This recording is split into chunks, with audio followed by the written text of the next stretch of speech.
All right, this is a tip for any Performx online enthusiasts, as well as any of you others out there who would like to follow this advice.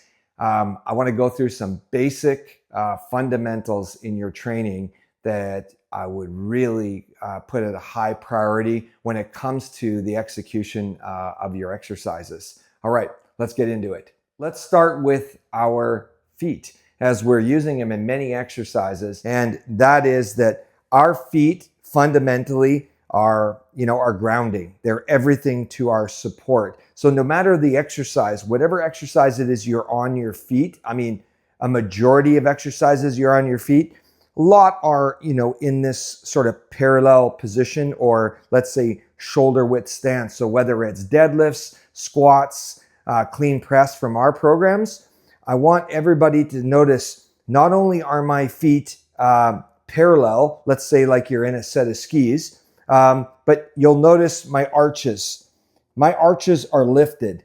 They're not flat, and maybe even my feet slightly turned out. This really is a killer of your development when it comes to any of your standing positions. So always remember, get those feet parallel, lift those arches, get the weight of the foot or the weight of the body and the exercise on the ball, big ball behind the foot. Spread your toes out and get that weight around the outside of your foot and into those heels. Now, let me move up from my feet. It then goes to our knees. Now, with our knees, again, this could be due to the feet. You'll see people whose knees are dropping in movements. Let's say in squats, it would be very obvious, or some deadlifts. I want everybody to really focus on those feet being parallel and slightly pushing your knees outward, as if, you have a belt around your legs. And sometimes I'll do that to really force that habit.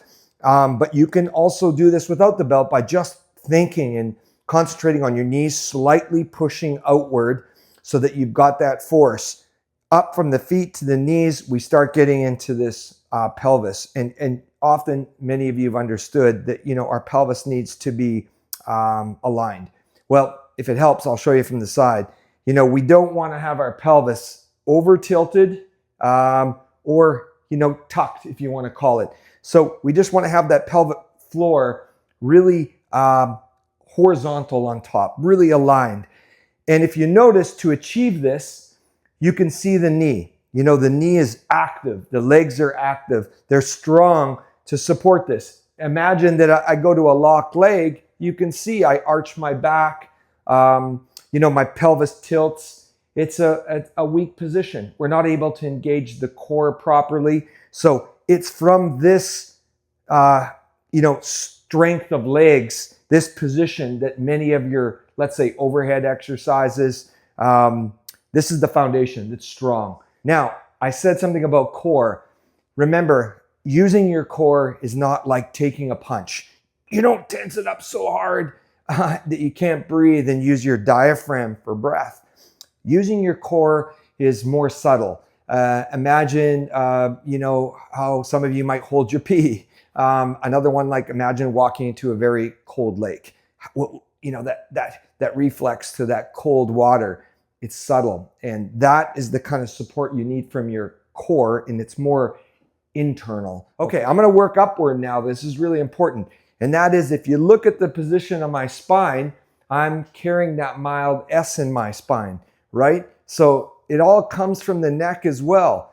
Now, your neck is a part of your spine, so this is important to understand and maintain. Now, this position of spine also allows for what is probably one of the most key elements, especially for us handlebar sport athletes, motocross, mountain bike, BMX, and that is that our shoulder position is strong. First and foremost, shoulders down and back. So this position of your shoulders, we call this a depressed shoulder and a retracted shoulder. This is very, very important to develop statically in your exercises. Without, again, going too deep into this and making this video too long, those shoulder blades are what, in a sense, stabilize our arms. So a lot of you who are doing our online training, see there's a lot of, we have a lot of our training based around that scapula position and developing that position from static position to kinetic. So from movements that are pretty one plane to dynamic movements that are multi-plane, and all is about developing that shoulder down and back so that the arms have more stability, they have more strength, they have more support, and that takes the work out of your arms. That takes the work out of your grip a lot, because your shoulders are also stability towards your hands and your grip. And we know that in this sport of motocross, mountain bike, the grip is an issue for a lot of people. Well, we can support that or improve that by just shoulder stability. Everything starts at the feet and works upward and allows us the opportunity to place our shoulders in a great place to what? Maintain not only a good hip hinge, but also a good shoulder hinge. Okay, so this movement allows for it.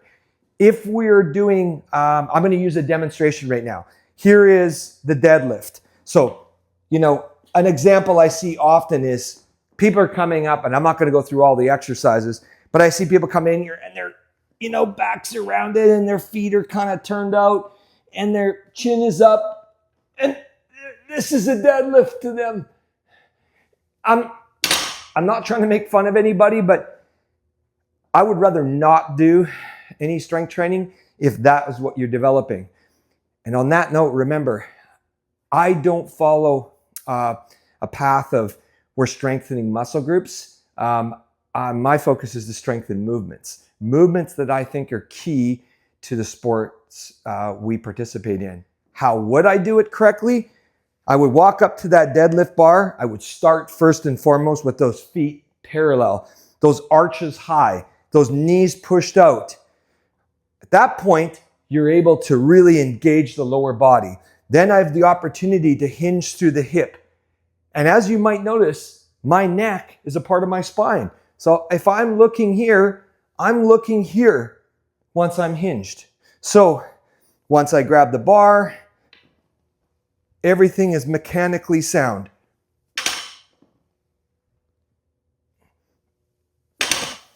I'm even keeping my elbows slightly bent in my deadlift so I can keep my shoulder blades, slightly back and strengthened. That way, everything's sort of engaged, just like my legs. It's not a dead hang. It's not do whatever it takes to lift off the weight off the ground. Absolutely not. None of us are hopefully going to the gym to win in the gym. We want to win on our bikes.